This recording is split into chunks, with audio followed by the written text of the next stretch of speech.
माँ जी कुछ काम है तो करवा लूं? नहीं, आज तेरी मुंह दिखाई है, जाके रेडी होके बैठ, आते ही होंगे सब लोग। चलो अच्छा हुआ इसका मुंह दिखाई उखाई खत्म हुआ। अरे माँ जी दुल्हन देखने नहीं गई? अरे क्या देखूं उस काली की शकल, देखी तो हूँ। अरे माँ जी रस्म है। अच्छा ठीक है जाती हूँ।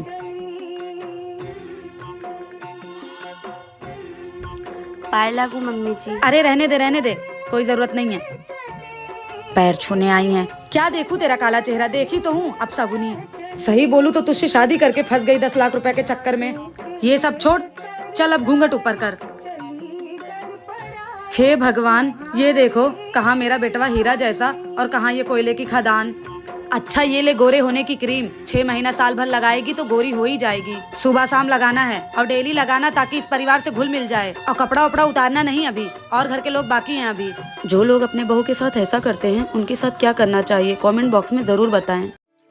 माँ जी मेरे ऑफिस की छुट्टियाँ खत्म हो गई है तो मैं क्या कल से ऑफिस ज्वाइन कर सकती हूँ? अरे तेरी शादी को अभी 4 दिन भी नहीं हुए हैं, कोई जरूरत नहीं है। एक काम कर, तू अपने बॉस से कह के 2-4 महीने की छुट्टी और ले ले। पर माँ जी मेरे जॉब के लिए तो शादी से पहले बात हो चुकी है ना। पहले क्या बात हुई थी, बाद में क्या बात हुई थी, वो सब भूल जा तू। माँ जी ऐसा मत बोलिए, मेरा काम मेरा सपना है और मैंने इसके लिए बहुत मेहनत करी है। हाँ तो मेहनत करी है तो क्या हो गया। और फिर माँ जी मैं काम करके इस घर के लिए कुछ करना चाहती हूँ। कोई जरूरत नहीं हमारे घर को तुम्हारी कमाई की, भगवान की दुआ से इस घर में सब है। पर माँ जी अगर तुम ये ऑफिस में जाके काम करोगी तो घर का काम कौन करेगा? अगर बात काम की है तो हम घर में काम वाली बाई लगा लेते हैं। हमारे घर में कभी ये काम वाम वाली बाई काम नहीं करती हैं। पहले मैं करती आई हूँ और अब ये पूरा घर तुम संभालोगी। माँ जी वो मैं ये कह रही थी। बस अब मुझसे ज्यादा जबान लड़ाने की जरूरत नहीं है, और ज्यादा बात करनी हो तो जाके अपने पति से करना। एक सास ऐसी भी। बहू कल मेरी बेटी की नंद की सगाई है, तुझे यही साड़ी पहन के चलना है उसके ससुराल। माँ जी मेरे पास तो बहुत सारी साड़ियाँ है ना, मैं उनमें से कोई पहन लूंगी ना।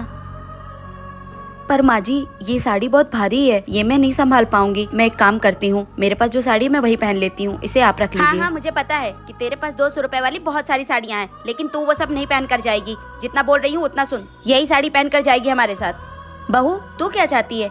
तू वही अपनी सस्ती से 200 रुपए वाली साड़ी पहनकर मेरी बेटी के ससुराल जाएगी और वहाँ हम लोग की बेइज्जती करवाएगी? नहीं तू यही पहन कर आएगी, समझ में आई बात? माँ जी अगर मेरे आने से दीदी के ससुराल वालों के सामने आप लोगों की बेइज्जती होगी तो फिर मैं आप लोगों के साथ नहीं आऊंगी। हाँ तो यही बेहतर होगा कि तू वहाँ हम लोगों के साथ मेरी बेटी के ससुराल नहीं आए, वरना लोग ताने मारेंगे कि इसकी बहू तो 200 रुपए वाली सस्ती साड़ी पहन कर आ गई। माँ जी मैं गरीब भले हूँ पर उसका ये मतलब तो नहीं है कि आप लोग हमेशा मेरी बेइज्जती करते रहे। क्या गरीब होना पाप है? आप लोग इस बात से सहमत है तो कमेंट करके जरूर। बहू पानी ला, मेरी बेटी आई है। दीदी ये लीजिए पानी। बहू तुझको बोला था ना कि ये पल्लू सर के नीचे नहीं होना चाहिए, एक बार का कहा समझ में नहीं आता है। मम्मी जी मैं काम कर रही थी इसलिए गिर गया।